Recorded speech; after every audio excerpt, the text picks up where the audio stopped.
Israel और Iran में फिर जंग के बादल। इस बार हुई जंग तो दुनिया रह जाएगी दंग। ईरान की यूथ न्यूक्लियर टीम के एक्टिव होने के आसार। डीप इंटेलिजेंस माइंड से घिरेगा दुश्मन।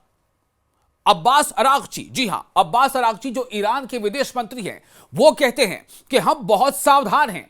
अगर युद्ध विराम टूटता है तो हम पूरी तरह तैयार हैं। यह क्या सिर्फ सावधानी की बात है या यह कहीं ना कहीं एक वार्निंग है, एक धमकी है?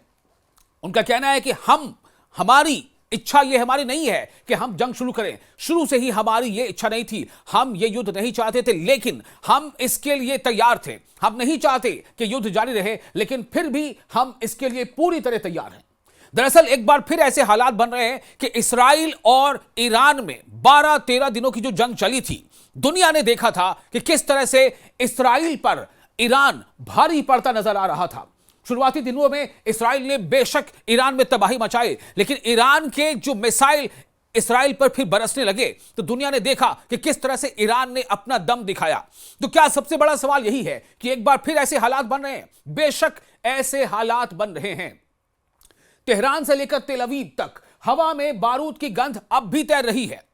12 दिन तक चले बमबारी के दौर ने ईरान के न्यूक्लियर और मिलिट्री इंफ्रास्ट्रक्चर को हिलाकर रख दिया। ऑपरेशन राइजिंग लायन के नाम से हुई इस कार्रवाई में इजराइल ने 100 से ज्यादा स्ट्रैटेजिक लोकेशंस को निशाना बनाया था, जिसमें नतान्ज और फोर्दो जैसे अहम न्यूक्लियर प्लांट भी शामिल थे। और उस जंग में सिर्फ मिसाइलें ही नहीं गिरी, बल्कि ईरान के वैज्ञानिकों की रीढ़ भी तोड़ी गई। यानी ईरान के 2-4 नहीं बल्कि उससे भी ज्यादा टॉप के न्यूक्लियर साइंटिस्ट, उन्हें इस्राइल ने अपने हमले में मौत की नींद सुला दिया। मशहूर न्यूक्लियर वैज्ञानिक फेरियदून अब्बासी दावानी की मौत 13 जून को इस्राइली एयर स्ट्राइक में हो गई। 12 से ज्यादा टॉप साइंटिस्ट मारे गए, दर्जनों घायल हुए। अब जो बचे हैं उन्हें डेड मैन वॉकिंग कहा जा रहा है, क्योंकि उनका नाम इस्राइल की लिस्ट में दर्ज है।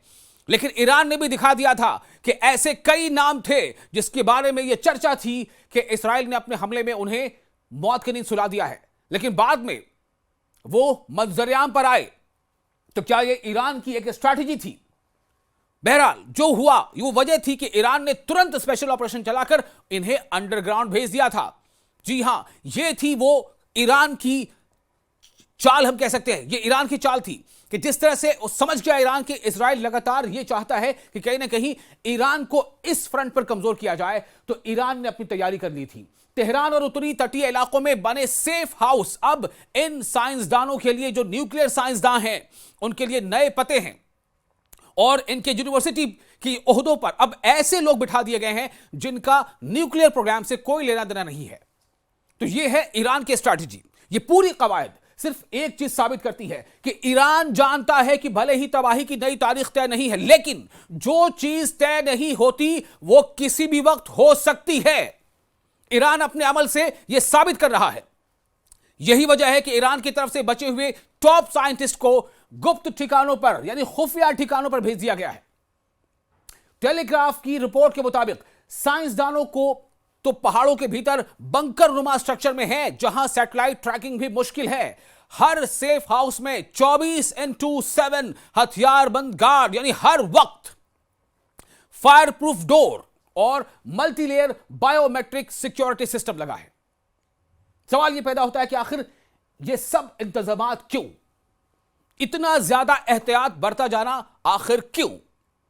क्या ईरान जानता है कि फिर से कभी भी जंग की घंटी बज सकती है?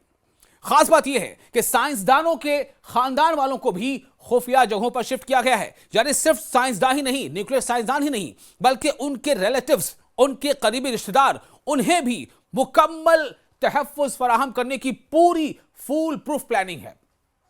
और उनकी मूवमेंट सिर्फ सरकारी अनुमति से होती है। यानी अगर सरकार चाहे, सरकार इजाजत दे, तो ही ऐसा होगा कि वो यहां से वहां या कहीं से कहीं जा सकते हैं। ईरान की organization of defensive innovation and research, यानी एसपीएनडी, इन साइंसदानों के रिसर्च वर्क को अब ऐसे नेटवर्क पर ट्रांसफर कर रही है जो इंटरनेट से बिल्कुल जुदा है, कटा हुआ है। ये साइंसदान, न्यूक्लियर साइंसदान, अब लैब में नहीं बल्कि टॉप सीक्रेट मिलिट्री फैसिलिटीज में काम कर रहे हैं, जहां एक्सप्लोसिव्स, न्यूट्रॉन फिजिक्स और वॉरहेड डिजाइन पर रिसर्च जारी है। ईरान के लिए ये लोग सिर्फ साइंसदान ही नहीं, यानी साइंटिस्ट ही नहीं है बल्कि न्यूक्लियर शील्ड भी हैं, और उनकी एक गलती पूरे प्रोग्राम को खतरे में डाल सकती है। और इसीलिए ईरान जो है वो फूक फूक के कदम रख रहा है।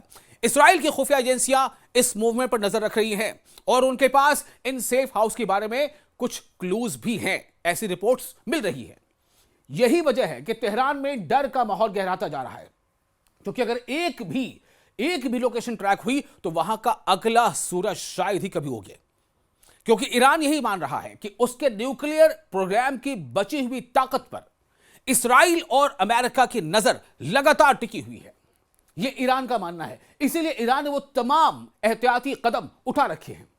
खबर तो यह भी है कि वैज्ञानिकों को बचाने की कोशिश की जा रही है, और इस कोशिश में लगातार ईरान हर वो कदम उठा रहा है जो उठाया जाना जरूरी है।